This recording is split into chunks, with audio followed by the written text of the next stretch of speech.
গেস্টটা তো আমার বস, আমার গুরু, আমাকে বকবে, চালাবে, যা ইচ্ছা করবে। তুই কে রে? আমার গা সবসময় হাত তোলা, মাগড়ায় চা খেতে এসছে সালা হনুমান মুখ। দাঁড়া, তোমার চায়ে একটু ছাঁচ মিশিয়ে দি।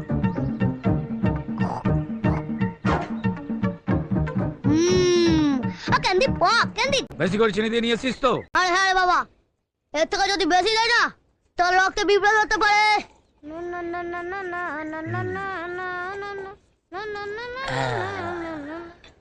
সালা থুতু মেশানো চা খেয়ে সোদরালো না, এখন আমার বিস্কুট চাই। এ তো শালা এড়ে নয় দেখছি, গেড়ে রে। চা হলো, বিস্কুট হলো, এখন আবার চাই জোড়া সিগারেট। শালা এমনিতে হয় না ন্যাকড়া জড়ানো।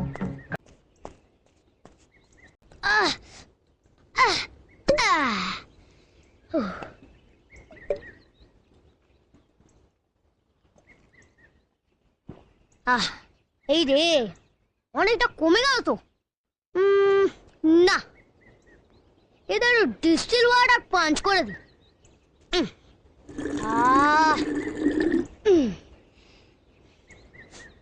নতুন কোল্ড ড্রিঙ্কস ঝাঁজ আছে? तलाश में हम এই নিন স্যার। কি ব্যাপার বল দেখিনি, তুই আজকে হঠাৎ আমাকে তালাচ্ছিস? কারণ আপনি আমাদের গেস্ট, তারপরে বয়সও অনেক বড়, সেই জন্যই। খেয়ে নিন, আপনি খেয়ে নিন। এবার পিস বোতলটাতে ভর্তি কেন রে?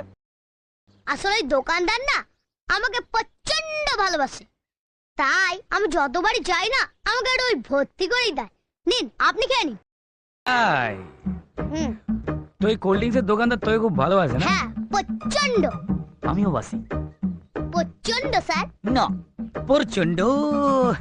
তা এতটা কোল্ড ড্রিঙ্কস আমি একা খাবো না, আমরা দুজন মিলে ভাগ করে খাবো। চল তুই খা। এই না না স্যার, না স্যার, এসব আমি খাবো না।